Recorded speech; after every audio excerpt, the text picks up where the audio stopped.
chips ready.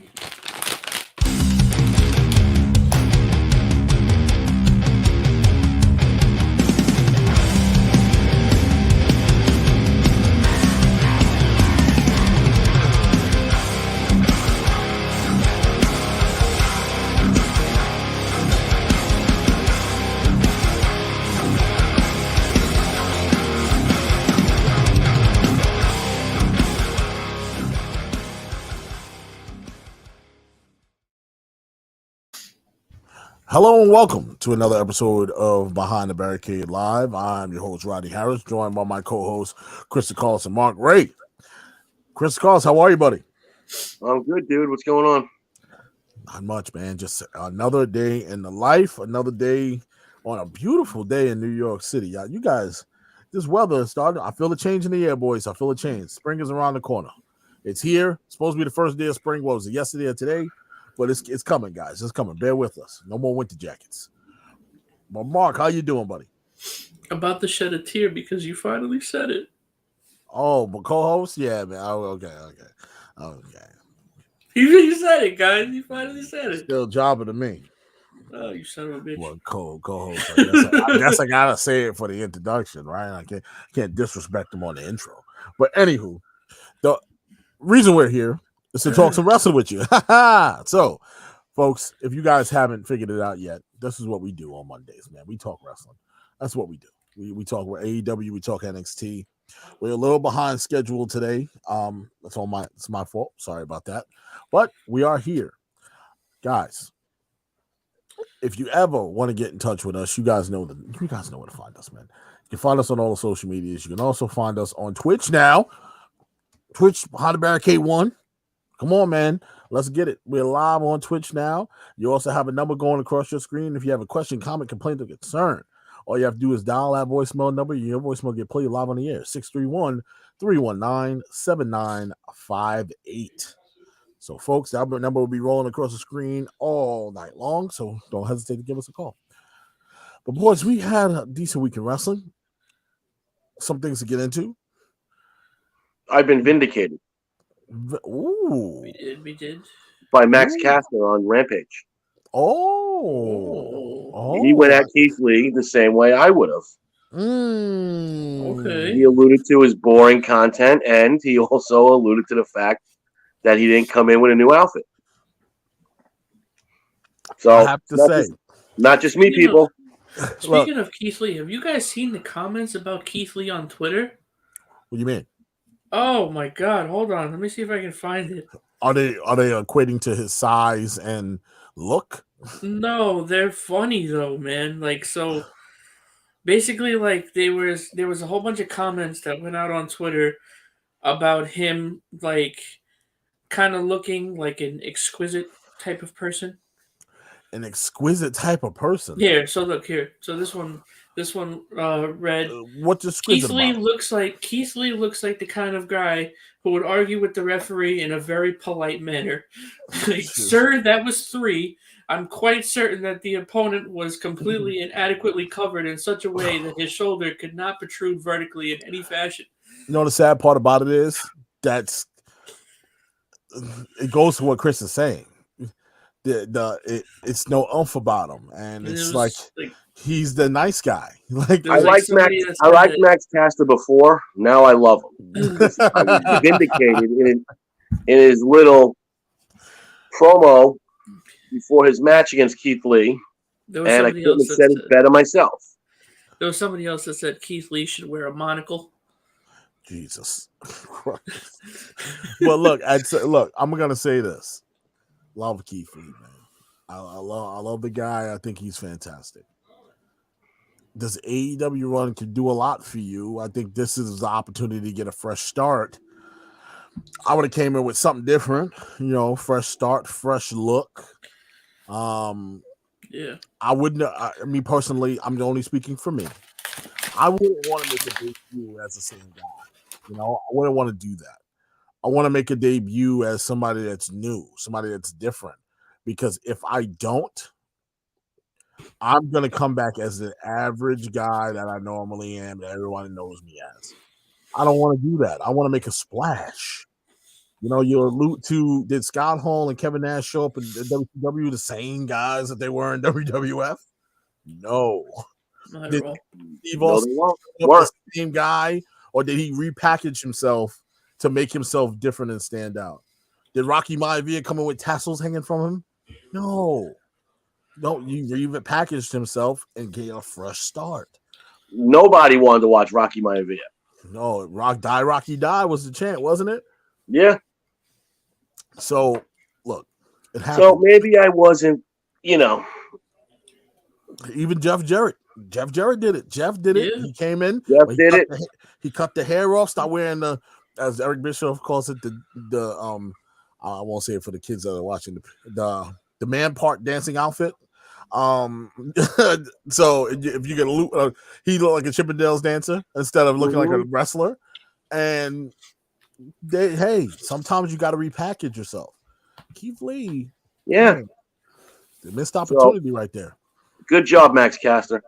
Max Caster with the shots being thrown, man. He's been pretty good on the mic. He's been pretty dead on lately. He's been pretty good on the mic, I must say. Yeah, he made a name for himself against Keith Lee, though. But guys, we got some things to talk about. We're gonna start off with Rampage. I'm not Rampage, Jimmy. We're gonna start off with Dynamite like we normally do. Some good nuggets to talk about this week. Dynamite, St. Patrick's Day special. Yes. All right. St. Patty's Day. We had a lot on this card, man. You had Jericho really coming out stating his claim with the Commencement Society. That was fucking awful. Yeah, John Moxley. We're gonna get into. We got John Moxley and Bryan Danielson taking on Will Yuta and Chuck Taylor. Come on now. That's what it looks like, people. If people wondering what a chip bag Mark, I got if people are wondering what a real tag team looks like, that's what it is. That's a machine right there. Yeah, they look like a totally well-oiled machine. I'm completely convinced that you have all the tools there to make it work. Now it's about how you want to do it. How do you want to put it together? But reading here, you had the Hardy Boys taking on a private party. You had the AEW champion Hangman Adam Page and the tag team champions Jurassic Express taking on Adam Cole and Red Dragon. TNT championship match, Wardlow taking on Scorpio Sky. And of course, steel cage match for the women's championship, Thunder Rosa taking on Dr. Britt Baker. It's an eventful night. It's shamrocks are in the air. For those of you who eat corned beef and cabbage, I know Mark eats ham and cabbage. So for those of you who were enjoying St. Patty's Day, I hope you enjoyed. Had a good one. Well, let's kick it off right. Hangman Adam Page and Jurassic Express taking on Adam Cole and Red Dragon. Now, we all have agreed that this was kind of silly for this man to come out, post a pay-per-view, and call him out for a six-man tag. The rematch, a six-man tag. That was very just what the fuck.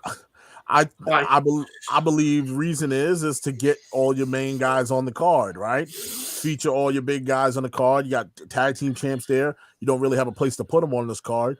You could have got rid of the Jam Jericho segment and just put them in a regular tag team. You could have. Yeah. We could have completely did without that segment. So, come on, let's be real. But no, we got it. We got to get Jericho in there. He's a hot button item right now. This is the way we fit them in. I understand the logic. But this match just became a spot fest for me where, it was big move after big move. It was awful. It wasn't really it's a hot mess. It was no story being told. It was because it really was thrown together by Adam Cole. It wasn't marinated into a long feud between these six men. It was I got my friends, you get your friends, and we could be friends and meet up in the middle. God, hot mess. The booking here was a little crazy, and I understand people are gonna mark out for the high spots and the moonsaults off the top rope, and double super kicks and 3 moonsaults. Yeah, come on, like 3 moonsaults. Never seen it before. At the same time. come on, guys. Watched a lot of wrestling. I watched a lot of wrestling in my day. I've seen guys do crazier things at the same time, simultaneously than that. It just becomes a stunt show. And that's exactly what Exhibition of stunts. And Chavo Guerrero hit the nail on the head when he said that. It's like, you're not teaching these guys, you're not micromanaging these guys, which everyone hates, but some of them need that. They need that management. They need to be micromanaged in order to learn how to tell a story. This is where the veterans need to step in and lead these matches. You have to lead these matches. Pretty like much. That match is full of veterans. And that's what this is where it really gets disappointing, right, Chris? Right, Mark? It's these guys know what to do in the ring. But is it a chemistry? Yeah, is it a chemistry issue, or is you just want to be spot monkeys? I just think they're trying to get as many spots in as they can, and that match didn't even need to be had last week. You could it didn't. If those 6 weren't on the show, I don't think anyone would have missed them. Exactly. Absolutely. And what I'm leading towards is the option, an opportunity is knocking for them to capitalize with Adam Cole, and they're going to try their best to do it, but in a really particular way. Yeah, Adam is eventually going to take that title from Hangman Adam Page. Absolutely. 100%. It's inevitable at this point. Why are we hanging around, waiting around for it to happen? If you're going to do it, like we always say, strike while the iron's hot, pull the trigger, and do it. No, Stop waiting. Don't wait. They're going to wind up pulling the same shit they did with Thunder Rosa. Yeah, don't. Where they drag it out. Pay for it? They're going to drag it out. They're going to give me. They're going to make me pay for some bullshit, and then they're going to put the good shit on live TV. Which is crazy, and hey, that's business. Listen, I got no problem with it on live TV. Yeah, if it was just, we all agree that the match they didn't need the match on Revolution.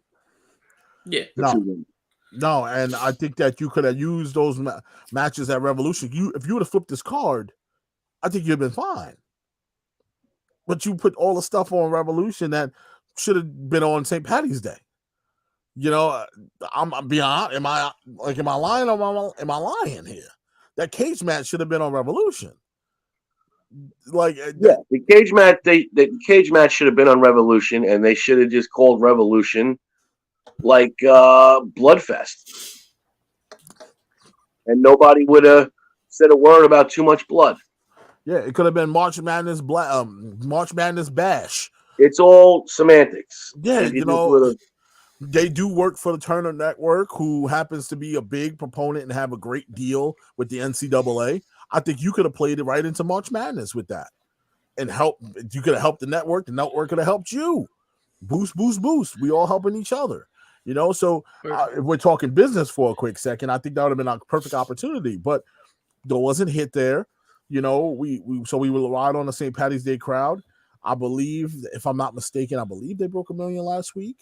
A lot of people were very intrigued about this cage match because we know when these two ladies get in the ring, good things do happen. But last time we saw them in the ring, it wasn't so great.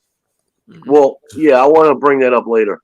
And we're going to get into it. When we get to that, we'll break that one down. But I'm personally going to give this match a C-. I thought it just was lacking in story. It was lacking a lot of intensity. What, the trios? Absolutely. Mm-hmm. The 6-man tag was just... Yeah, I'm not even giving it that high. I'll give it a C. They had some high spots. Just for the high spots alone, I got to give you a grade up. But I'm not going to lower it a D or F. It wasn't a full-out F for me. But I am. Hey, everybody, Chris, you give it an F. What is your F for? My F, it's actually an FU. To the whole. Yeah, I mean, it's just from top to bottom. It's bad storytelling. It's bad booking. You got some high-end talent in that ring that you could have used differently. It didn't have to be a buddies trios grudge match. And if you were going to do that, then really make it a solid grudge match and stop it with the I sound like Anthony now, but Stop it with all the high spots. It's ridiculous now when some of the matches. Yeah. I want to see a combo. I want to see A mix. Some stuff being told in the ring. Great. We did a 3 moonsaults at the same time. Fantastic. The moonsault has been so overdone. It's really overdone. I was watching last night going to bed. New Japan had on Shinsuke and Okada. Mm-hmm. Right? And Okada was throwing it was from 2015. Yeah. Incredible, what do you call it? Now I got a brain freeze. Drama? No. Drop kicks. Yeah. Right? That's basic. That's something that New Japan specializes in with their drop basic kicks and stuff. moves, but the way he does them makes it like it was this incredible spot. Mm-hmm. And Nakamura, selling it just made it. And I'm watching it, I'm going, these are just basic moves, but they're making it like it's something you haven't seen before. Absolutely. And that's what you're not getting in some of these matches in AEW lately. And me and Chris had the pleasure. I believe, Mark, you were there at the G1 Supercard, correct? At Madison Square Garden? I was not. No. Well, me and Chris I've been to the Garden in a long time. Me and Chris had the pleasure of watching Okada live, and that is one special individual, man. He is, yes. That is one of the best standing drop kicks I've ever seen. Standing drop kick, dude. The dude, how hard it is to throw a standing drop kick. I don't think people quite. Bob Holly used to throw a good standing drop kick too, but the ability to leap and hike your legs up with your leaping and kick at the same time without hurting yourself or not landing on your head or separating the shoulder, breaking an arm or a wrist. It's hard to do. And Sting threw a good one. Seth Rollins does a good one when he's allowed. Yeah. There's an art to it, and like I said, simple moves like that to me go over way more than 3 dudes jumping on, doing a moonsault. And that's why a lot of guys go to New Japan, because they learn like a whole new style of wrestling. Because New Japan just has such a different way of doing things, and it's what's the word I'm looking for? It's almost like it's more of like a classier style of wrestling. And Mark, you make a very valid point. Everyone's leaning on, it hits harder. Yeah, that's the Japanese strong style. But it's to Mark's point, the technicality of the match is more pleasing to the eye. It's more polished. I'm going to have to start watching New Japan. It's absolutely more polished. Get the app, do what you got to do. But anyway, that's why they get a D. Well, I mean, an FU for me. All right. Mark, what grade you giving this match? I'm going to give it a D-. Woo, D-. I gave it a C-. Mark gave it a D-, and Chris gave it a full-blown FU. Please leave my classroom. I got you. Then moving down the line here, Jericho Appreciation Society commencement. Can we say this one time? The name. What are we doing here? What are we doing here? This guy from 2.0. I have to say something about the gentleman from 2.0. Not really necessarily. Is it Matt or Matt with the hair pulled back? Yeah, Matt. He looks like a common. If Rick Rude and British Bulldog had a baby, and it's not a built baby, it's just a weird looking baby. Let me tell you something. He is a odd looking individual. Man. That dude is straight from the 80s, and trust me, I threw out guys in the bar look just like him, acted just like him. He looks strange. Trust me, but before you guys, I mean, what are we doing here with this? That was, first of all, there was a hot mess. Second of all, you have a new faction. Great. You come out with the same music. Right? Now, that music to me is synonymous with the Inner Circle. Mm-hmm. Even though it's Jericho's theme song, it's synonymous with the Inner Circle. Mm-hmm. Absolutely. Come out with that. You come out with basically, third stringers. You come out with the backups, right?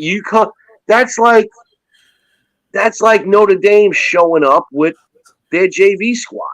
That's a fact. I mean, and I'm supposed to take you seriously. No. And then I get you changed.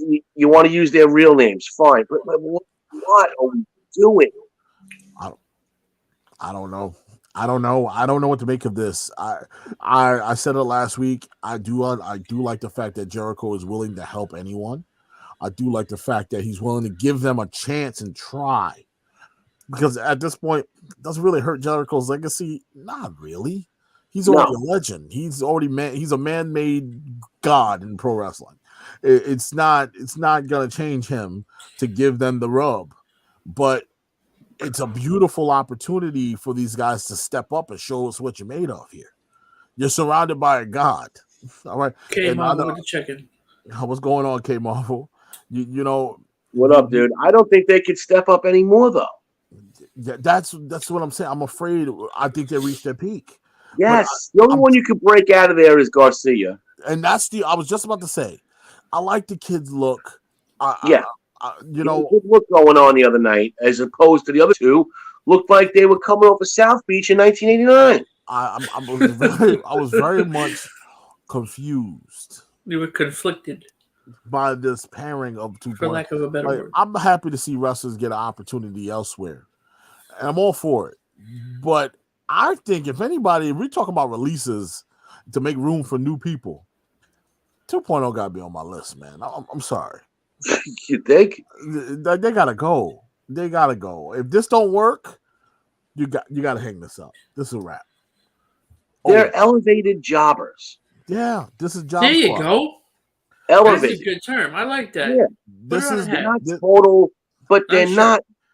They should not be in a faction with Chris Jericho.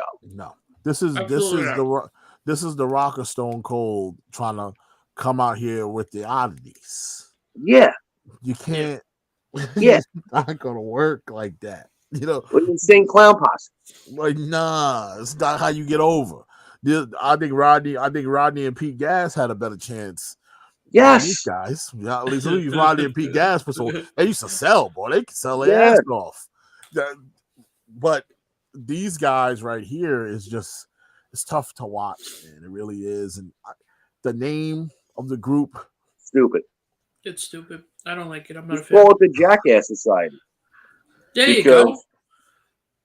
Just so over the factions, the level of faction of this. Come up with a good one if you're gonna. But I thought we were taking a break. I thought Jericho was gonna take a break from the faction. That Matt Hardy called him the faction guy? A hole of the ass. The hole of the ass society. And Jericho's playing up that sports entertainer shit. That's fine. Wait, hold on. He goes, I wanted to hate them, but I don't. I love them. Can I ask why? Yeah, why? Yeah, was why? it the Don Johnson outfit, or? I'm curious to know. Wait, to clarify, I don't hate Jericho. I don't hate Hager. Don't really hate Hager at all. I think Hager is the follow guy. No, I have nothing against I like Hager. Garcia. I like Garcia. It's 2.0 that bothers me. It's the sore thumb. It's the sore thumb, man. If they get rid of those two, I think I'll be good. 2.0 bothers me. I'm sorry. You put the Martin brothers in it, like you put somebody in there other than 2.0, I think I'm fine. I think I'm good. Because I don't really hate the other three. You just came up with a better angle. Yeah. By putting the Martin brother. I mean, you could have went so many different ways if you had to, but you gave us these dudes. If only the Briscoes were allowed to get signed to AEW. Oh. If only they were allowed to get signed, they would have been a perfect tag team to plug right in the middle of that. Talk about the hatred, the surrounded by Chris Jericho. So you got one of the greatest tag teams in the world, surrounded by a wrestling god. We talk about that tag team of Danielson and Mox. Yes. Well, yeah, let's get because that's the way. All right, so I'm giving the Jericho segment a double FU. Jesus, damn, we have the 3 Fs. All right, 3 Fs. I'm going to give this one a D. Nothing in here scream F to me. 2.0 is just F in That's an itself. F. But with them being involved, it does bring down the value of this group. It brings it way down. I'm gonna bump them. If it was Jericho, Hager, and Garcia, one hell of a trio. I don't know. You got a power guy, you got a wrestling phenomenon, and you got a young guy ready up and coming. It's like, we're just grading on a curve. Yeah, we're trying and they real brought hard the curve to be way nice. down. They did bring the curve down. Absolutely. 2.0 does not deserve to be in a group next to Chris Jericho. I'm sorry. And I know the work. I've seen the work. I get it. I do. People have paid their dues. But just standing next to Chris Jericho, so that's a big stump. Mark, what grade do you give? Does Jericho match? Well, the segment. The segment. The segment. Oh, the segment gets an F for me. Think? F. No, F. I wasn't with it. Oh man, It was almost embarrassing. I don't want. D for fuck.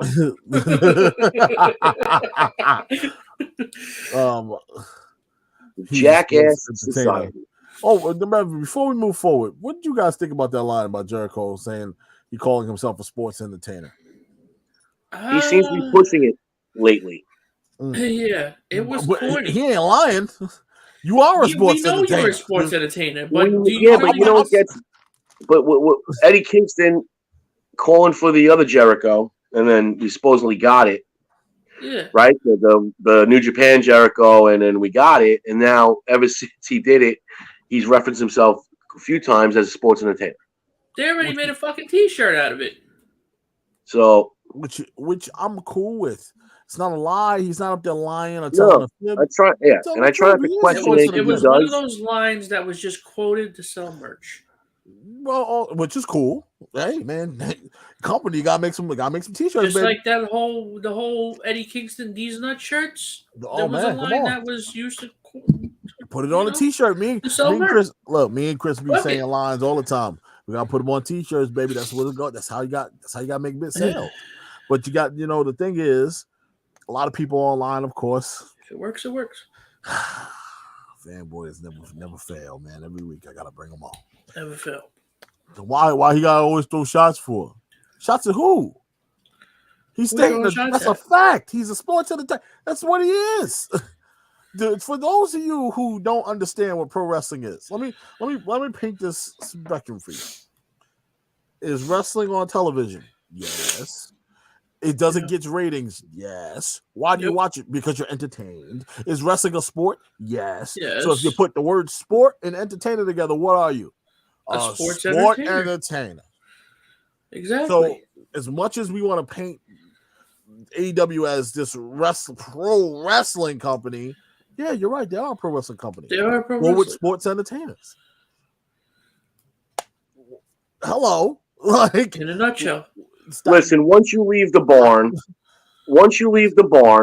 and you're on TV wrestling, you're a sports entertainer. That's what you are. When you're in the barn and only 5 yahoos are watching you, you could be the big time wrestler. But I'm not a sports. So somebody sent me. I got into it with somebody in the DMs, and they sent me a tweet from Cedric Alexander like, "Yo, this is what I'm talking about." He wrote, "It's good now because I'm a pro wrestler." Okay, I guess he doesn't want to be a sports entertainer. But do you realize? Yeah. So do you realize because the whole releases with WWE and everything? So, which I was rumored to not be true because Shelton Benjamin shot it down, so he is not released from WWE. So who knows what's true anymore? But nonetheless, the difference between sports entertainment and pro wrestling, you're still entertainment. So I guess you're not a sport no more then. Oh no, I'm an athlete. Oh, this is a sport. So what are we saying? Like, let's stop with the semantics and stop playing these games online. Stop trolling. Stop with the nonsense. It's sports entertainment, guys. We all love it. We all enjoy watching it. Some enjoy certain other parts of it than others. Enjoy what you're watching. Okay, try to enjoy what you're watching. That's when I come in. I sit here and tell you how bad some of the things are that we're watching. Okay. Moving down the line, we had the AEW, TNT Championship match between the Great Warlord, the great Wardlow, who could sell. By if anybody questioned his selling, I swear to God. And I was kind of upset. You guys are gonna have to give me a play-by-play of that match because I totally fucking fell asleep during that match. So I didn't see who won. So Mark is kicking Wardlow, my ass. I'm sorry. oh, it's all right, man. Wardlow, Scorpio Sky go at it. Of course, he has Tom Lambert in his corner. Wardlow, man. We sing his praises all the time on the show, Chris. We finally get to see him get his due. He earned this match because he won the Face of Revolution match. Got the big gold ring, got the brass ring. Right? We seen the writing on the wall, though, because Wardlow decided to go against MJF in the CM Punk match, which really caused some friction within him and the Pinnacle. But it's safe to say after this match, Chris, it don't look like Wardlow is going to be involved in Pinnacle no much longer. No. And that's kind of what we expected, the way he would lose to Scorpio Sky. Absolutely. So the match starts off. No, Scorpio's giving him the work, and he's giving the work right back to him. It was actually a pretty good match. Leading up to the finish. And as you know, in wonderful fashion, as he always could, MJF and the God Boys hit the ring.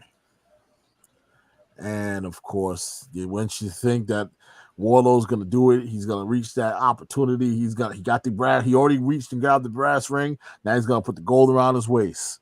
And just when we thought it was safe, here comes the man to ruin the party. Dan Lambert gets involved. MJF gets involved. We got chaos and pandemonium going down. Here's the beatdown. Some would say the mugging and murdering of Wardlow. Yes, Randy did get a haircut. Yeah, I did. And it feels very, very nice, by the way. Very, very nice. The whole thing is, Mark, that you might want to go back and watch. Yeah, I gotta go back and watch. The chairman, Sean Spears, by the way, me and Chris gave Sean Spears a lot of flack when he got in AEW. We don't know how he got a contract there. I don't know who he had to talk to. I don't want to know how he got, to be honest. But he really is playing his role now.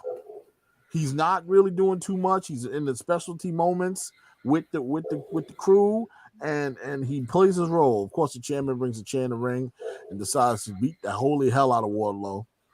They leave Wardlow standing up on his knees, and they give him one final death blow to knock him the hell out. I love this segment. I love Wardlow. This went exactly how I wanted it to go. What's up, Runjan? In wrestling, it doesn't really go that way most of the time. Runjan goes, "What's going on, Chris?" What's up, Runjan? He also says, "Hey, baby blue." I like that. I'm changing it. I love that. Hey, blue. No, you're stealing his shit. Yeah, I'm keeping it. It's nice though. Runjan's got copyright on it. Yeah, okay, fine. I will. Runjan, if you give me permission to do it, I'll change it. It's got to be in writing. But the whole thing on a t-shirt. It's got to be on a t-shirt. So the whole thing is Wardlow looks even stronger. MJF looks like the weasel that we know he is. I thought the chairman looked great here in the segment. Yeah, I liked everything about it. I love Wardlow, but they got to stop with the headshots with the chair. No, dude, that's what I'm saying. The death blow. Wardlow got his hands up, but there's no need for that anymore. That was a heavy shot. You saw how hard it was. A heavy shot. He got his hands up, but still. But we got to stop with the headshots.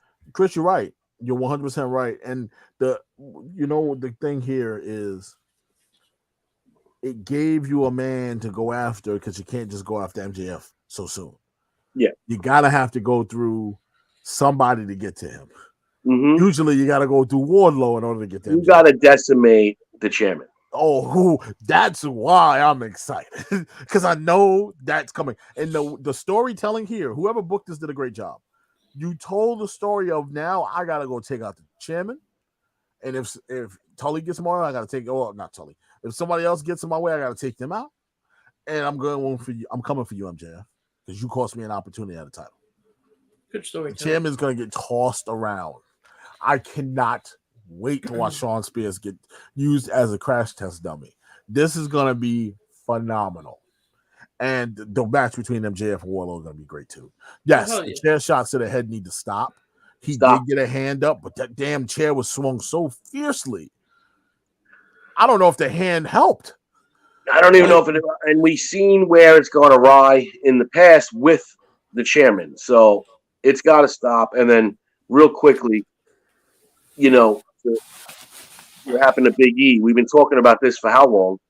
These release suplexes have to stop too. Yeah, man. Yeah. Because this is what's going to happen. I watch the suplexes when they don't lose contact with the body, and they're usually pretty safe.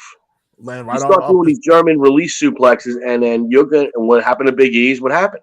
Yeah. What happened to Madcap at what do you call it? Saudi, same thing. So those got to stop. There's no need for it anymore. There's no need for Brock Lesnar to do his Suplex City. You could do the suplex while maintaining control of the body. Yeah. But the thing is, whatever happened to the good old belly to belly suplex? Ken Shamrock, I'm gonna give up to Ken Shamrock real quick, because Ken Shamrock used to do this, one of the best belly to bellies I've ever seen. He protects you while you're doing it. It doesn't look like it hurts, but it looks like it hurts. He lands you properly. He doesn't. Big Papa Pump. Big Papa Pump used to do it too. But no, I used to love it. He used to do a snap release, but he used to keep under your shoulders and flip you over his head where he can still have you. So he's guiding you down. He's not just releasing you in the air. All right, I'll let you fall. No, he's guiding back with you. And what Rich Holland did to Big E. If I'm Big E and I see Rich Holland in the street, we might have to throw hands. Oh, I'm kicking his ass. I'm throwing hands with you, man. Because it's about safety. See, but this is the I didn't want to start a whole big, but that's got to come from up top where they have to be held accountable for the. And it's the same company that outlaws other moves, but we're going to allow those German release super. But going back to AEW, the chair shots to the head have to stop. Someone's going to get really, really hurt. Yeah, right. That's pretty bad, bro. It's like looks like a part in my hand. It was like a bad part. Where? Ron just said that there's a glare streak because there's a glare. Oh, it's a little one. It's a. But yeah, going back to Wardlow, the biggest thing is the story here, and we wanted this. We know it's going to be a slow burn with him, and that's okay. Yeah. Don't gotta give him everything on a Wednesday. We finally got it. Yes, that's Mark. It's long overdue. Right. It's overdue. It's overdue. Way overdue. This guy needs to be pushing for the world championship. We had this guy wrestling jobbers for fucking months now. Yeah, he's got to go. Well, that's the push. But he's got to go to the top. Yeah, we got to get him. I know we got to keep him here. Feel how the crowd feels about him. He's over, man. Like what? But this is what I don't understand about these companies. The crowd popped for him. You could clearly tell he's over. You could clearly tell. So if you put him in a match with Hangman Page tomorrow and took the belt off of Page, people would eat the shit up. Why they take so long when something is so obvious is on me. Because most companies are not sure if they want to do it. They don't. They're very scared to pull the trigger because. Speaking of WWE's part, right? Let's say Braun Breaker kicks down that door. Yeah. And he's on fire.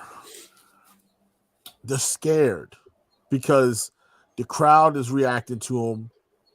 It's not going to last long, but can he sustain it? That's been the hard thing throughout WWE for all this time since John Cena has been gone. It's been hard to sustain a champion. But I think that's the problem. Stale and bored. But I think that's the problem, Rodney. They want one person to sustain it for years and years and years, and that's the problem. Instead of doing in different, you just do increments of guys. We don't need 4-year runs all the time anymore. It's not Bruno Sammartino, Hulk Hogan. We don't need that shit. Well, if you give guys, let me see a 4-month run. Let me see a 6-month run. What I love about this, what your idea is, is that it keeps things fresh. Stop playing hot potato because hot potato would be every pay-per-view with Every pay-per-view. change the belt. Like toward year 2000 WCW. Every other week, the world championship was on somebody else. They put the damn championship on Chris Benoit. Literally the next week, he went to WWF. He's gone. Gone. Yeah. So and then he beat Sid Vicious. Sid got it back. It was horrible. But when you do things like this is where booking becomes a thing, and booking has to be on the same page as the talent here. Okay. What's going on? Talent needs to do their job. Booking needs to do their job. They have to be on the same page. You can't have them on one or the other. I feel like in this particular case, they're on the same page here. But we look at the Hangman Adam Page situation, we're like, okay, guys, we're booking him now in 6-man tag matches to prolong a feud with Adam Cole. Maybe it's time to transition that title off of him. And that's my favorite wrestler right now, other than Walter. Like, and I'm saying it. Maybe it's time to transition. I think we're at that point. And it's getting a little stale.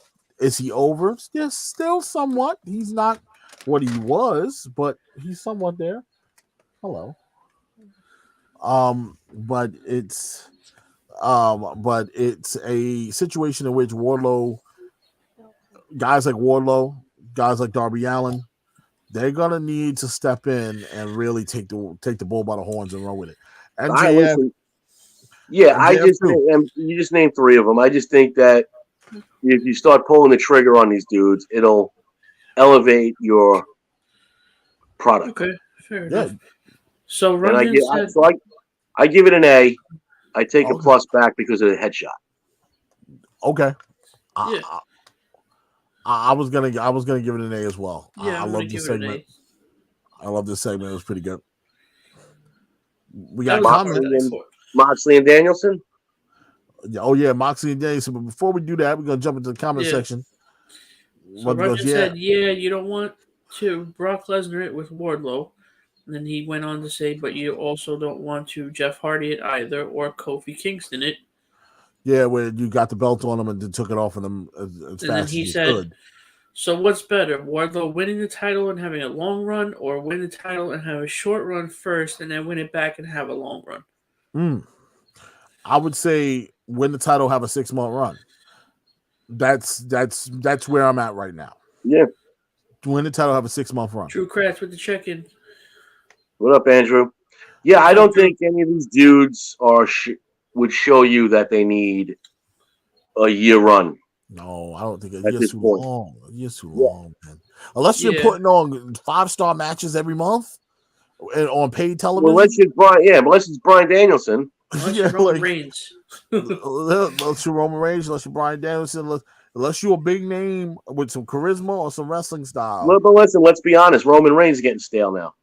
That strap has been on him way too long. So did you guys see what Paul Heyman posted on his Instagram and Twitter? He posted a picture of Roman Reigns' action figure standing over Brock's action figure holding the title up. But if you look in the back, there's somebody in the entranceway, and I couldn't make out what action figure it was. They're trying to claim it's Moxley, and somebody said it's Moxley. Not. There were other people saying that it's Braun Breaker. Yeah, Moxley is not going to. I didn't even know Braun Breaker had an action figure yet. Listen, if you feud Braun Breaker with Brock Lesnar, with Roman Reigns, I think. Oh, so like he peaking as I'm the next man. We said this already. We said this already, Chris. We said the first thing you should have did when you saw how good the kid was push him to the top and really give him the Ryback treatment. Remember what they did with Ryback? The same thing you should have did with Braun Breaker. But if you do it with Heyman, more or less, swerve and make Heyman his mouthpiece, I think that works. Okay, I'd like to see that. But let's get into the Moxley and Danielson. All right, so Moxley Danielson match, another masterpiece. Yes, sir. Dude, that's a machine. Dude, I can't even. I'm telling you, all the this is this is the anti-Anthony, because we know Anthony does not like when you just put two people together. But for fuck's sakes, that is what it's supposed to look like when it comes to a tag team match. Everything they did in that ring from start to finish was what wrestling should look like. There was no high spots. They kept it in the ring. They beat the shit out of Wheeler Yuta. Beat the piss out of that dude. I mean, Danielson was laying in those kicks, dude. Wheeler Yuta, let me tell you something. You got your welcome to pro wrestling moment, man. That you know how we get the welcome to the NFL hit? He got the welcome to pro wrestling moment by two grade A pro wrestlers. But surprisingly, I like the kid. I think he's got some skills. Nothing about these other than Orange Cassidy. I'm really sick and tired of him. But other than everybody else in that group, Trent, you got Chuck T. Chuck T. Always been a favorite of mine since Ring of Honor. Oh yeah, Chucky T. I got a soft spot for the guy. Yeah, but this kid is not bad. He's not a bad wrestler, but he can hold his own. But he had to take that beating, man. He took it like a champ. He took it like a champion. Like we saw the horrendous spot with Chris Jericho trying to bring up young talent, and then you see Moxley and Danielson doing it in a totally different way, which is the way it should be. I got a question for you now. You see as you brought up Jericho, Mox, and Danielson, which path would you choose as far as willing to do a match with? Saying, hey, you're gonna have to take the L. You might have to take a beating, but damn it, you hanging in there with either one of those names. They're gonna really help you and elevate you. Well, are you rolling with Jericho? No, well, because like Jericho's got them with him, right? Automatically. I'm just gonna put them in my group. These dudes are doing it in a violent way where you're earning it. You're earning your way in, and there's just something different about the two of them. Even William Regal's presence. There's just something different going on with those dudes. That's way higher than anything else in that company right now. With the William Regal thing, really, I'm trying to get used to it because I look at these two dudes. I'm like, they really don't need him. But it's working. But he's he's like a voice of reason for them. It's working with both of them. It's working. So it's weird. Like I'm like, William Regal is good by himself, but you know, when he's with them, it's like I'm still getting used to it. And I'm not used to seeing Regal out there in somebody's corner like that. It's been a while. And the way what he's doing is wow. Like, okay, smacking people around. I get you. And I get it.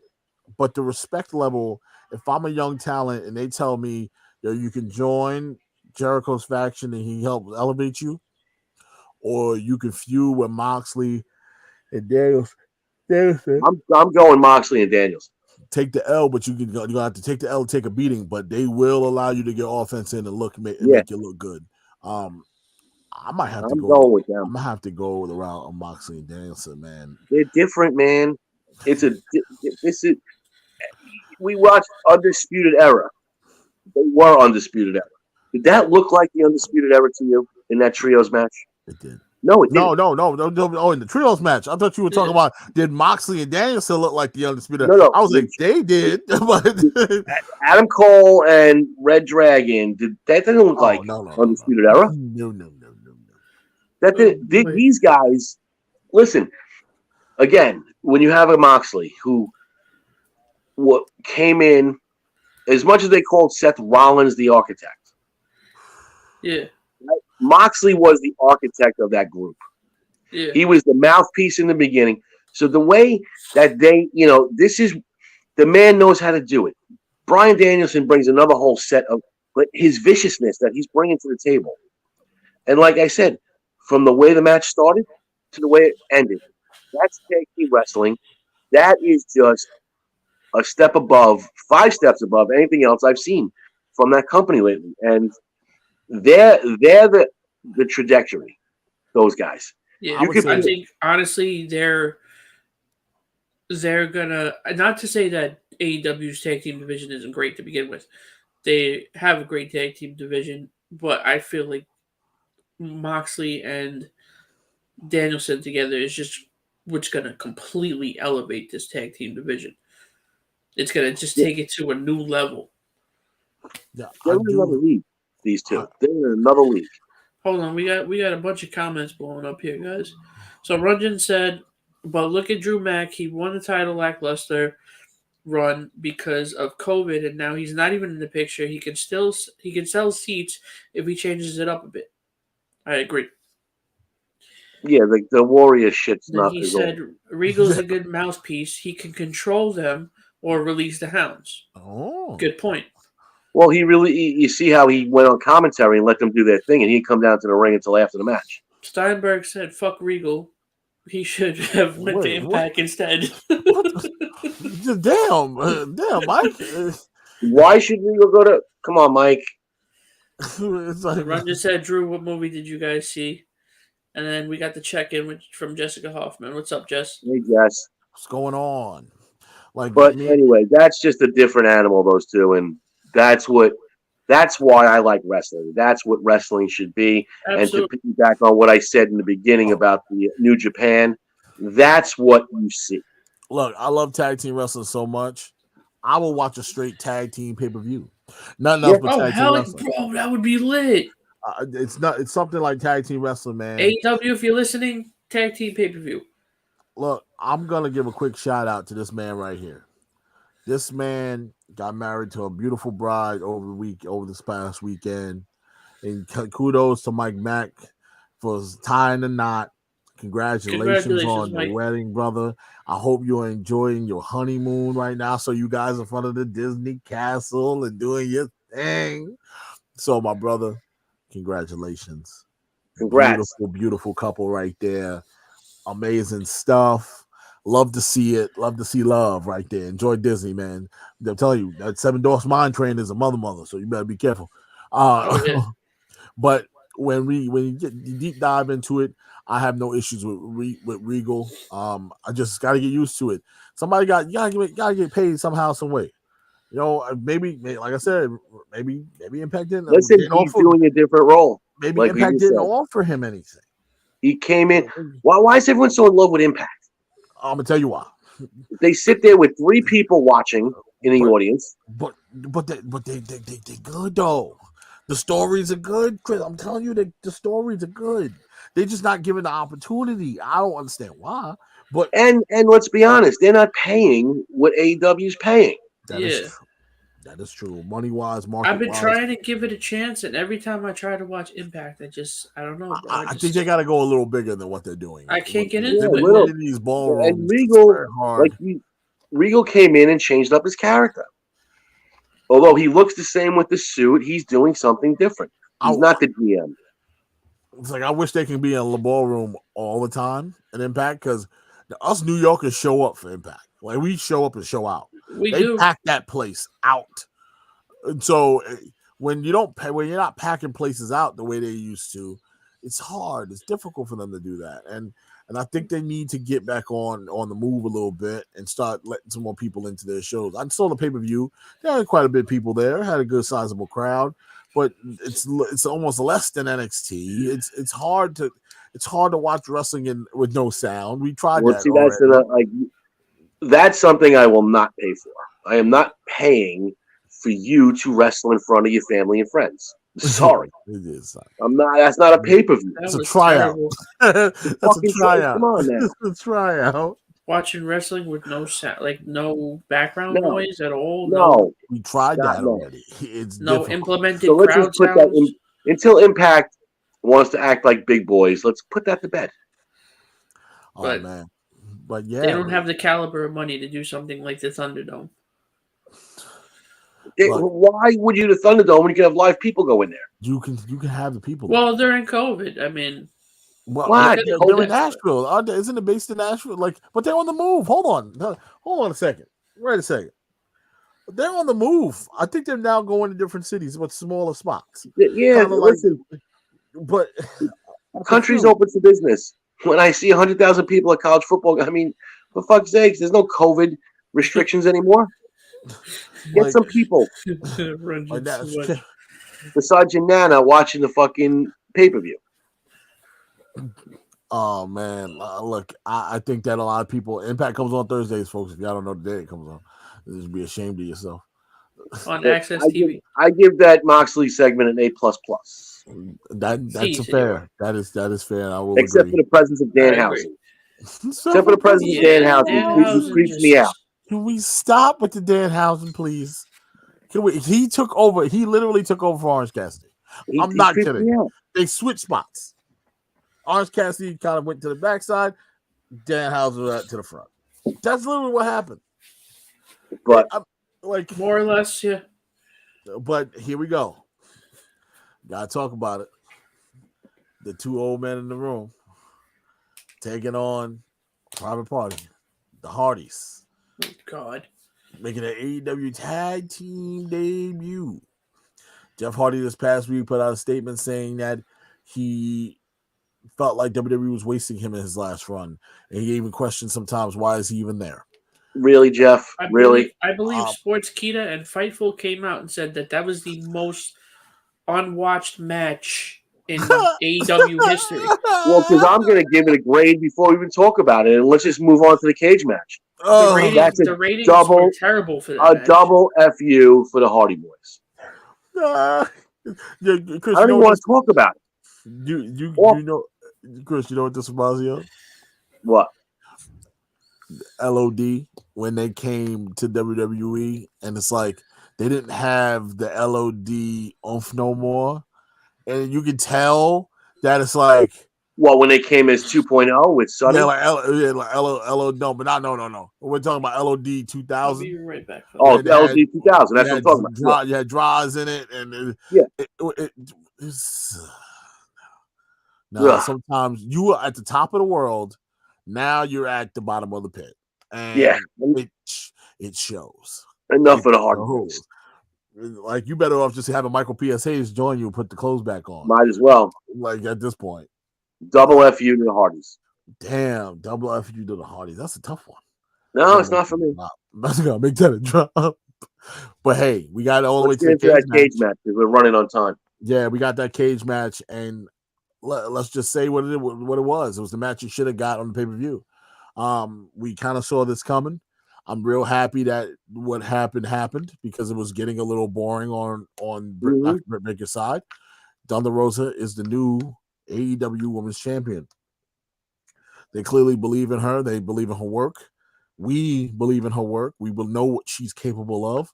No more wrestling on AEW Dark. Let's put her on the main card because she needs to be seen. I'm excited for her in the next steps and what this run can bring for her. A lot of cool matchups, but we almost see her wrestle a lot of people. It's going to get a little repetitive because she's been wrestling on Dark and she's been wrestling all the kind of everybody. She really hasn't been at the top of the upper echelon wrestling people other than Jade Cargill. So, it's real hard for me to like, oh man, that matchup's going to be fun because I've never seen it before for her. But for Dr. Britt Baker, there are matchups she can still have. Well, it depends on the store. Well, yeah, I want to make a couple points. Mm-hmm.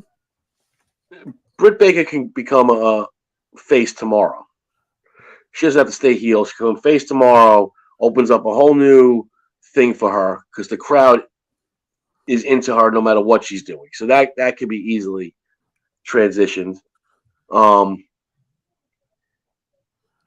What I've realized is why it didn't work at the pay-per-view is because, well, these two women do that kind of match really well, right?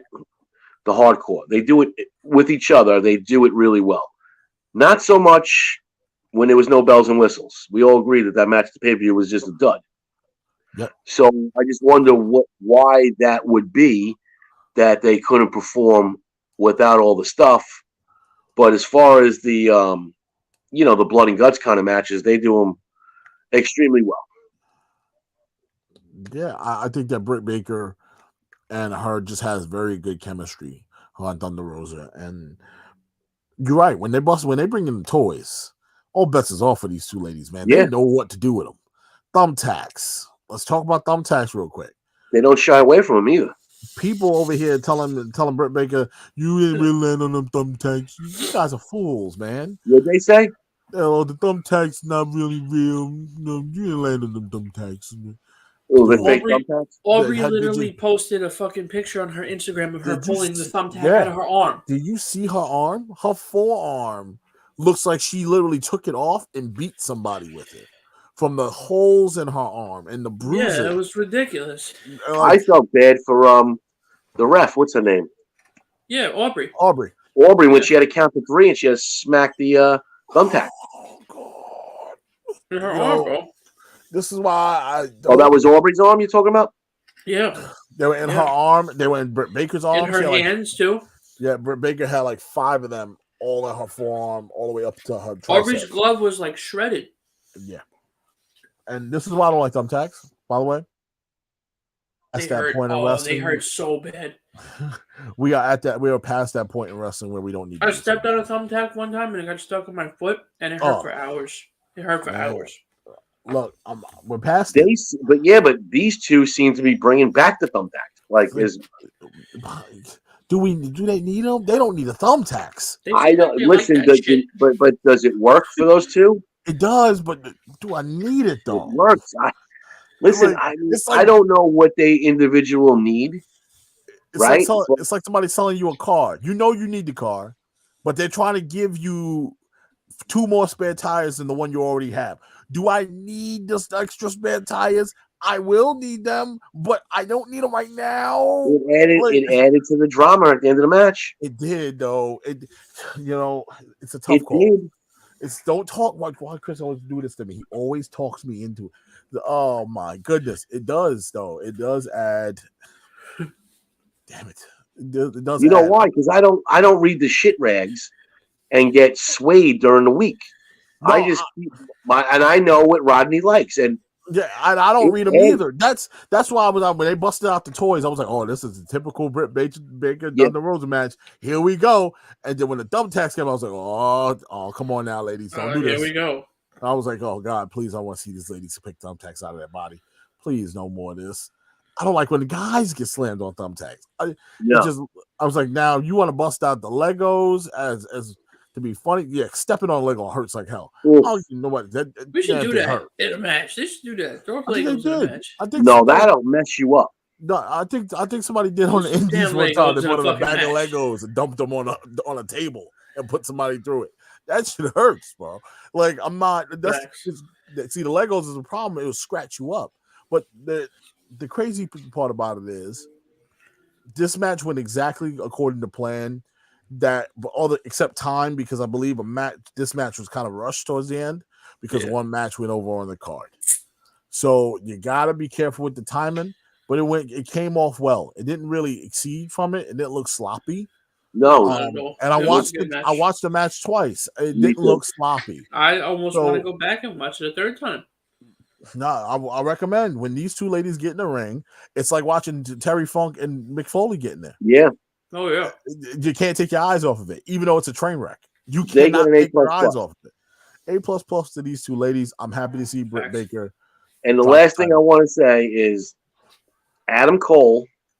You know I love him, but dude, your girl is outshining your ass time after time, and you need to step your shit up.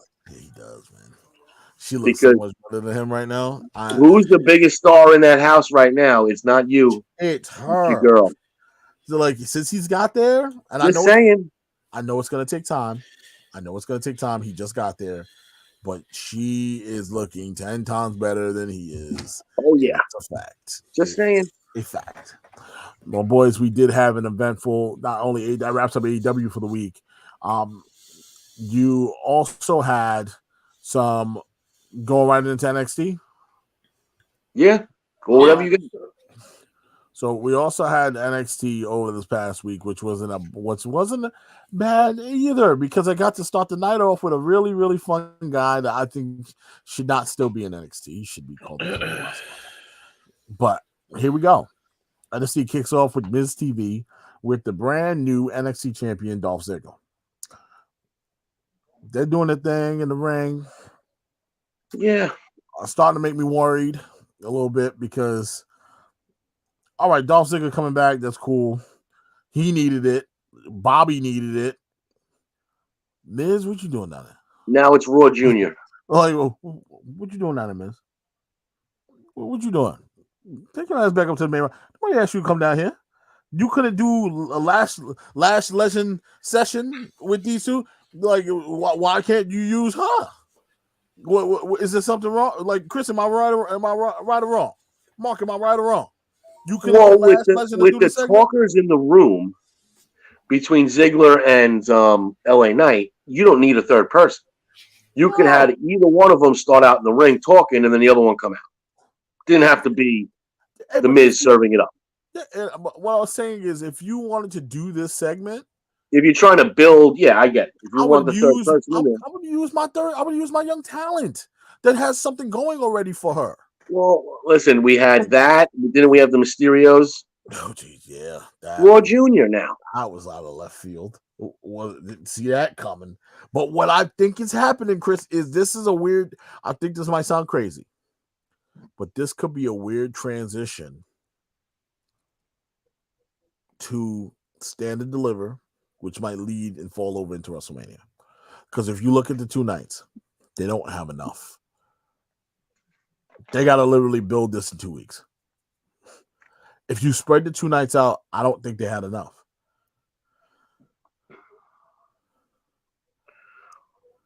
Listen, wherever it lands, it lands. But I just don't know what direction they're going with NXT. Now that you have the Miz showing up, I mean, what are you doing? It just doesn't make any good sense to me. And, here's just a memo to who's ever writing the promos. When you're referring to a 39-year-old LA Knight, let's stop calling him kid. Mm-hmm. Because it sounds ridiculous. Listen, kid. He's fucking your age, Dolph. Like, what? Listen, kid. Like, come on. We all know that fucking LA Knight is not 22 years old. Nah, if you said, listen, man. Listen, dude. Sense. Whatever the fuck you want to say, but stop with the kid. Listen, kid. Who's your kid? There's no kid in the ring. So I'm digging. I'm getting what you're putting down, Chris. I think that we need to focus on how well LA Knight has been doing, and could be Dolph. Obviously, is a transitional champion. He's not staying down here long term. We know the transition over to LA Knight is right now. Get ready, guys, because you're looking at your next NXT champion. It's written on the wall already. It's there. It's set in stone. He's everything you want in a WWE pro wrestler. Yeah. That's what you want. He's everything. Got the look. Got the voice box. He can wrestle. He can do all the stuff. He checks all the boxes. Mm-hmm. So let's move forward. Let's get it going. So as we go on, you have Cora Jade backstage segment. I'm not Cora Jade. Yeah, Cora Jade, right? Yeah, Cora Jade causing a ruckus with why? Toxic Attack. Why? I don't know. What are we doing? Don't do that. Like I think Toxic Attraction has gone a little above the Cora Jade area. You don't need to have her causing a ruckus with these ladies. She's not in their area code. That's where I'm getting at. I don't think she's on that level yet. I think we're giving her a lot too soon, and I do believe it had a lot to do with the story that was out about her and made everybody feel for her. And it's a feel good story, girl that's overcomes some things, and that's cool. Nothing against her, not knocking her, but what I'm saying is you just can't give everybody everything just because No. of certain things. Like there's other ladies in that roster who deserve an opportunity, aka Indy Hartwell. Well, look what they got her doing. Like let's call it what it is. Indy Hartwell should be out here working, putting the work in, doing what she need to do to be challenging for the NXT Women's Championship. Why isn't my girl Indy out there? I don't know. I wish I had to answer those questions, but unfortunately, she's not, and it's a shame.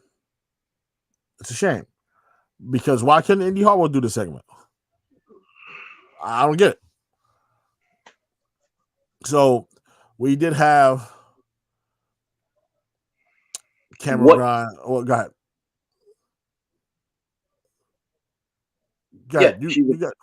She's a former tag team champion. Would go over a lot better if she's the one going after Toxic Attraction than the Tryhard. Keep in mind, she's also a former world champion in multiple different promotions. It's not like she's a nobody. Yeah. They're treating Indy Hartwell like she wasn't good everywhere else. She's a year later, she's still making out with Dexter Lumis in the ring. The way they're doing it too is just all right, guys.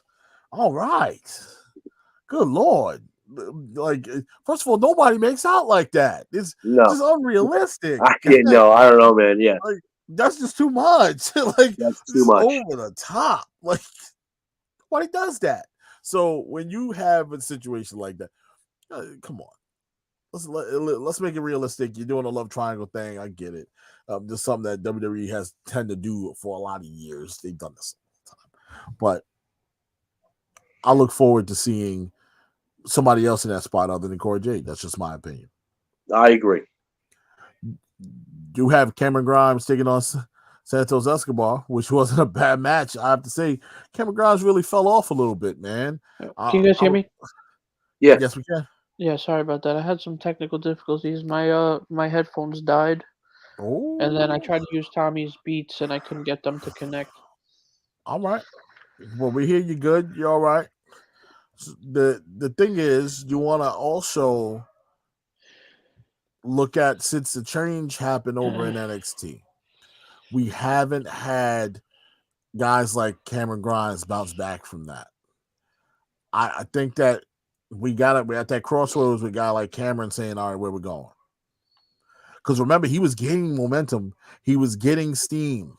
And now they're giving you half of Cameron Grimes. Like, he's not the over-the-top version that was getting him over. Now he's half of that, and I don't know where that fits. But it'll still give you a good match. It's hard. It's hard to understand what the logic is right now, especially where I feel like down there right now they're not listening to the crowd, and I think you should. This is where you should. This is the true place where you should only take crowd evaluation, because they don't listen to everybody else in the back. Listen to that people out there that's chanting. And it's really upsetting to me because Cameron Grimes is really starting to grow on me. He grew on me over the past 2 years. Yeah, he grew on me too. And I really want to see the guy succeed, man. He's not bad in the ring. He gets the work. He does the job. He gets the work done. He's clean. He makes it work. Yeah, absolutely. But he created his own thing. He had his own character. It's working for him. Yeah, it was working real good. Why not? Why mess with it? I think that was a mistake. I think that was a big mistake by them. And now here we are. Man, one of the biggest mistakes in your entire, I think one of the biggest mistakes in this company's existence is fluttering with something that was a grade A product in NXT. Grade A. It was working. No rebranding needed. No. What's don't fix it. What's the girl's name with Escobar? Her name. Lopez. Alexa Lopez. I thought we were gonna have a wardrobe malfunction. Oh, them things be dangin', bro. Dude, I mean, I thought that shit was popping out. Like but you see, but Chris, this plays on what I was telling you. The change we see here, the change is real. we see a significant change here with the way things are being done in NXT. We're seeing a lot more sex appeal. We're seeing a lot more lavish, a lot more WWE style kind of Oh, things that was a being whole done. lot. That was a whole lot of sex appeal. God damn. Like she That it was. It's a good looking woman. I gotta say that. She's a very nice looking lady, and they know where to accent some of her accents. Accentuate her accents. And you gotta make it happen. So, and I'm gonna address Mike's comments in a second because they're very, very valid. Yeah, they're very, very valid. When you have Santos Escobar, Cameron Grimes, these two guys will go up to the main roster and they most likely will be floating in the mid card. Fine, but revamp your mid card. Here's an opportunity for you to use your mid card talent. Stop using them to chase around the 24/7 championship and start using them to chase the Intercontinental and United States Championship. Mm-hmm. That's what they're there for. You got two guys challenging for those mid-card titles. That's it. Everybody else is chasing around R-Truth or chasing around Dana Brooke or Reggie. Yeah. It's a shame. It's almost a scam. Like it's bad. Like I feel bad for some of these guys. But Cameron Grimes, I can see him as an Intercontinental champ. Santos Escobar, he can rock the United States Championship. Yeah. Why not? So let's take advantage of what you have. I can't believe I tell a $1 billion company this. You guys are just still dropping the ball every which way you look. I don't know what you don't see, but I see money. What don't you see? I see some talent to be made there. I was like, I'm looking at it as a capitalistic person. I see money. These guys are gonna help sell tickets, so you got to make sure you put the best product out there. No disrespect to Damian Priest, but I don't know if you Damian Priest, Damian Angel, if you half and half, if you Buffy the Vampire Slayer. I don't know who y'all. Okay, but you drive me crazy. Yeah. So one day you're this way, the other way, that way. What are we? Okay, what are we? So, as you know, we can't go an episode without having somewhat of a cruiserweight style match, and Kushida and A-Kid really crushed this one, man. They had a lot of fun doing this. I just wanted them a little bit longer to go in the ring. Really showed off some wrestling talent, some grappling. They got some work in here. And Kushida has always been a guy that you can lean on since really going back since everybody was chasing Escobar for that Cruiserweight Championship. He has been a true staple, and once again, when the rebranded happened, his fire burnt out because he too was picking up steam, putting on wrestling pants and working like a normal human being, not wearing the Marty McFly shoes no more, and he was working for him. But now he's dedicated back to cruiserweight talent, and I have to say, did we do away with jacket time? Oh God! Don't even start with jacket time. Jacket time. Jacket time. What was the Fat Japs? What was Steinberg's? Steinberg wrote a lot. Oh yeah, he did. He goes, my eyes can't stay off of it. Electra Lopez? I think he's what he's talking about. He goes, they said expect lots of raw talent there each week. This is gonna be fun. Raw Junior. So he goes, Steinberg goes, then the under 30 under 30 stuff is crap. Yep. That's a valid point because I want all guys under 30. Well, you're bringing in guys over 40. But they're veterans, but they're all 40. Like, do you understand? And Christopher Brown says, exactly, Michael. In Vince's eyes, he's using raw talent to bring eyes to the younger guys. However, a misguided belief. That is okay. Yeah. Yeah, because most of these people are not going to pay attention to the young guy because they already know who AJ Styles is. They know who the Dirty Dogs are. So that ain't happening until someone locks away the 24/7 belt and a vault, never to return it. They should discontinue that damn thing. They really should. I'm tired of It's seeing the Kira meaningless. Tozawa and the same people run around. I know it gave my girl Dana Brooke a reason to be on television, but she was still on television before she won that belt. Just saying. Punishment Martinez. Yes. He goes, the man Elbat. Oh, that's the movie they went to go see, Batman. Batman, yes. The Batman, by the way. The 24/7 championship needs to go. It would give freedom to go up to the main roster and actually make your mid card an actual mid card where you can hold tournaments and King of the Ring tournament and make it something, guys. What are we doing? We're booking. Oh, we're just gonna book top level talent. It's all about the world championships. Hey, nothing else matters. It would be something for Butch to do. Oh yeah, Butch, good old Butchie boy over there. Good old Butch. Selling new pit. The shoe shine boy, Butch. Oh, get on over there. Seize the day, Butchie over here. Butchie. I was waiting to see them go knock on Mr. Pulitzer's door, tell him that the strike has started. Like, well, this is the nonsense that we got to put up with. Since he likes double, the same double names with the same letters, why call him Bruiserweight Butch? I would have took that. I would have taken that. Or Butch the Bruiserweight. Butch the Bruiserweight Butch. It would have worked. Butch rolls off the tongue. But that's amazing. Just Butch. Why? He wanted to listen. This is the same guy that wanted to name Draws Puke. Yeah, Puke. Throw up on command. What? Why? Why do you like the one name? He's fascinated with the one name. I don't get it. Was he watching Power Rangers one day? It was like, oh, Bolton Skull. You know what? I like them. They got one name. He listened to a lot of Seal one day. Was like, you know what? I'm taking away everybody's last name. Seal's my new favorite artist. We're just gonna name him Seal now. Like, what are you doing, Vince? Like, I don't understand. If you called him Bruiserweight Butch, then half the time they would be saying Bruiserweight. So you wouldn't have really missed anything. He went through a Diddy segment where it was Puff Daddy, then it was Puffy, then Diddy, then Sean Combs. Look, where does it end though? Because we've been saying this about Vince for a long time.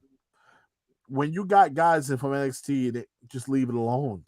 They're known already. It's like you running commercials, a marketing commercial. Like you're running marketing for a certain brand, and then when your brand gets to your main stores, you change the brand. No, you've been running marketing the whole time. Yeah, and people know what that is. When Finn Balor came down, it wasn't to boost the show. It was more so to boost him. Right? Nothing to do with the show. Mandy Rose came down, changed up a character to keep sending guys down from Raw every week. Like I said, it's Raw Junior now. Why the fuck do I gotta watch the same shit I didn't want to watch on Monday? I can give you a perfect example. It's like when they changed the name on Aunt Jemima syrup. He goes, give Butch and Chitty Sweep a brush and stop playing music for Mary Poppins. Yeah. That's probably Vince's line of thinking. That's the character. That's the one. Oh, next thing you know, he'll be carrying around an umbrella. That really hurts my heart. So, no, it really shoe shine boy. Like, this is what you turned him into? It was if like I'm Jiminy him, Cricket. I'm just literally. It felt like they were making fun of Fogel from Superbad. That's when I saw who Butch was, I instantly thought of Fogel. And then they have him like this psychopath. It has to be restrained every week. He don't speak. He just sits there with suspenders. Crazy. With the suspenders, the wife beater, and the hat, the derby. Yeah, he's nuts. Come on. Yeah, he's the little guy you let out the box when you get in a tight squeeze. When we're about to go down in a Rumble in 1929. We had like a fucking he looks like the kid in Christmas Story that got his ass kicked. Yes, he does. He's like the badass Keeper Elf. Oh man, I mean, so bad. Poor Pete Dunne.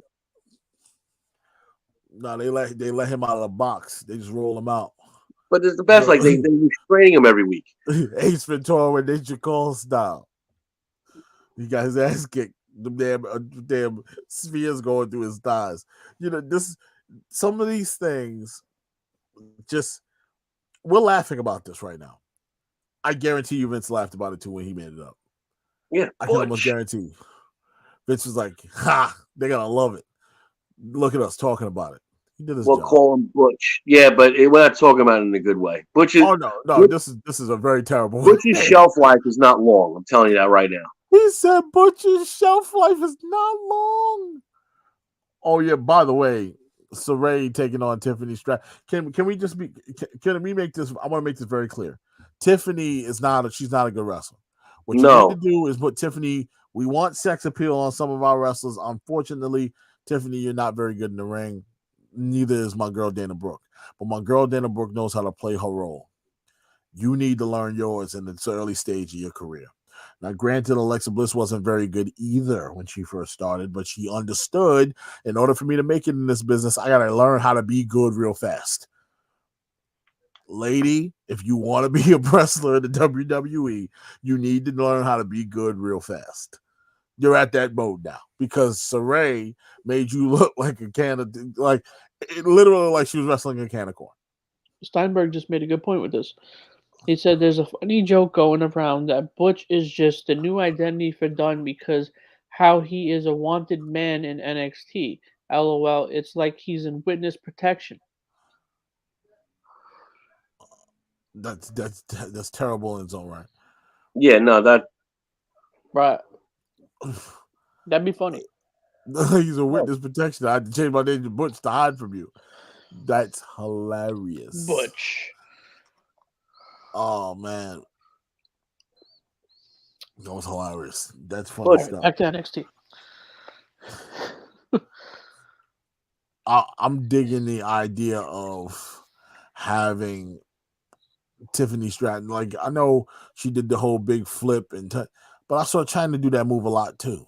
Yeah, I was like China's almost China's signature move before she set you up for a pedigree. So. Look, the girl is built. She got a body. She's an athlete. I get it, but she's not good. No. Let's just call it what it is. She's not good. There's somebody out there that can use her. You could put her with a Braun Breaker. She can talk. I'll give her that. She can speak. But put her with a Braun Breaker.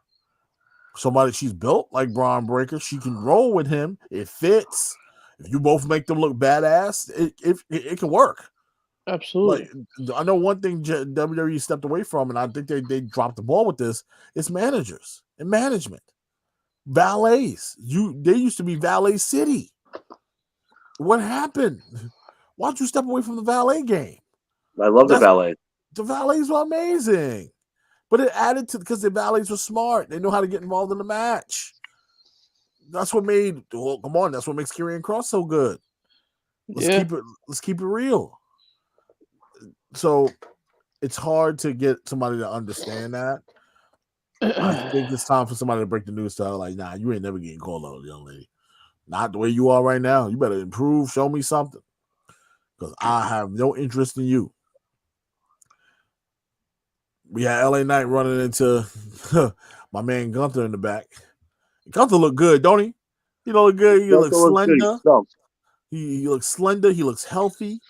Look, he ready like to a go. Walter. That was a good back and forth between the two of those. Oh yeah. Now we also playing games where people getting locked in cages. You know, like look. Oh boy, Raw just kicked off the bang. What bang? Hold on, I'm not watching. The Ruse. Oh, who's the glass Ruse? broke. Oh, see, why is the remote never near me? He's there. No, it's Kevin Owens. All right, it's the Ruse. He got me. Damn, he got me. Kevin, got me, brother. But to finish off NXT, did he really? We had Tommaso Ciampa. he's saying thank Too you. much of the background noise. Basically saying his goodbye. Really, until he got kicked in the loins by Tony D'Angelo for no God-given reason at all. Why he kicked this man in the loins? I don't understand. Dude, he's got the knee braces on and all. Oh no, he doesn't. He does. Just do me a favor, turn on Raw. I'm almost done. I'm wrapping up. Just turn on Raw real quick. You have my girl Indy Hartwell. Hi. There she is. Weekly appearance. What was your take on wrestling this week? Roar. That's 550. He looks ridiculous. He shaved his head? Or is that No, a he's got a skull cap on. Oh God. And it's not on very well. You can see all the You can see it's seams. lifted from the back like crazy. Yeah. He's making fun of Stone Cold, obviously. No, Austin's gonna beat the dog shit out of him at WrestleMania. I can't wait. By the way, we'll be in the building. Me and Andrew. We're gonna try to go live a couple of times, as many times as we can, just to keep you guys updated what's going on. Me and him are going to sit down on a Sunday. We're gonna come up with a plan to keep you guys updated in the Behind the Barricade fam of what we're doing, what we're gonna be doing that week. Hell, maybe I can get a quick interview with somebody, and play that live on the air for you guys. So That'd be awesome. I know, but yeah, I'm out there to work. I'm not out there just to have fun, but I'm out there to work. So I'm looking forward to getting a chance to meet some people and hopefully get a quick little, even if it's 2 minutes, I don't care. Ask her one question and move on. I'll be happy to get that. He looks like he's got a friggin' lambskin condom on his head. Yeah, dude, it's bad. It's terrible, Roddy. You gotta see this, bro.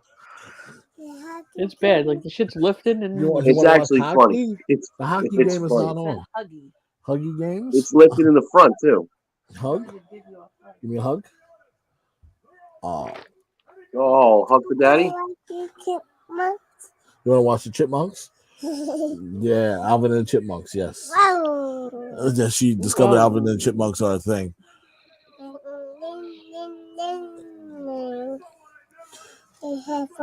Yeah, that's my headphones. Did you tell them that how you play with the microphone at the Children's Museum? You were trying to be like Daddy. You were talking in the microphone. Just said that she was in front of the microphone talking, so it's just like she's trying to be like me. Yeah, she posted a picture of it. It was cool. Look at you. Yeah, we're going to get you your own little microphone. I told you, me and you're going to start a podcast together. Once you start learning full sentences. The lining of the head. Yeah, but you're supposed to. It's supposed to be sad side. It's supposed to be a joke. I bet he did that. That's funny. He said, "Is nobody home?" No, it is funny. No, this guy, Kevin Owens. See, now I know why he re-signed. Because he's having fun. All right, boys. All right, guys. That's going to do it for our talk of AEW and NXT. Just to let you guys know, yeah, Corey J gets her ass kicked at the end of the night. And Imperium throws some shots, letting everybody know that things will go down. We had the Creed brothers really send their shot over to the Grizzlies on Vets. Oh! The glass broke for real this time.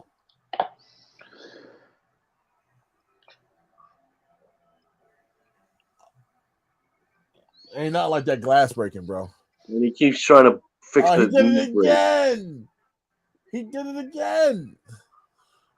How did he keep catching us? And clearly, Braun Breaker is going after the NXT Championship. We'll see that at Stand and Deliver. But guys, once again, it's been. He goes that son of. Almost leaped out of my chair, Christopher Brown. I'm telling you.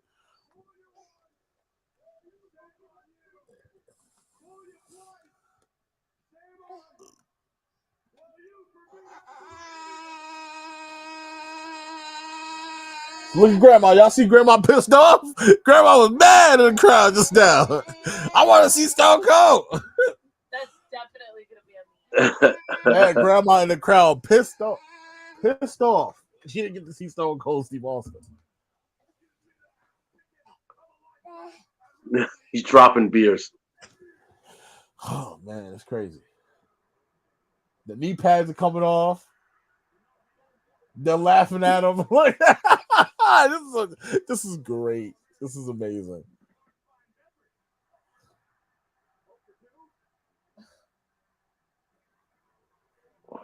Oh my God. He can't catch. I know. I think he's doing that on purpose. Yeah. Oh, he's going to beat the hell out of the beer guy. Oh, but guys, this has been another great episode of Behind the Barricade. Always ending with the opening of Raw.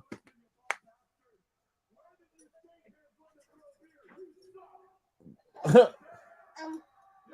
Emma.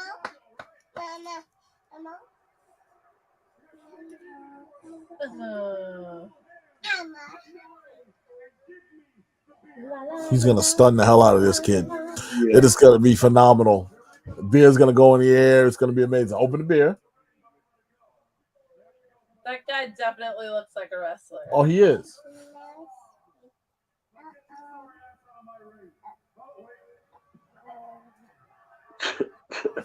He's not that.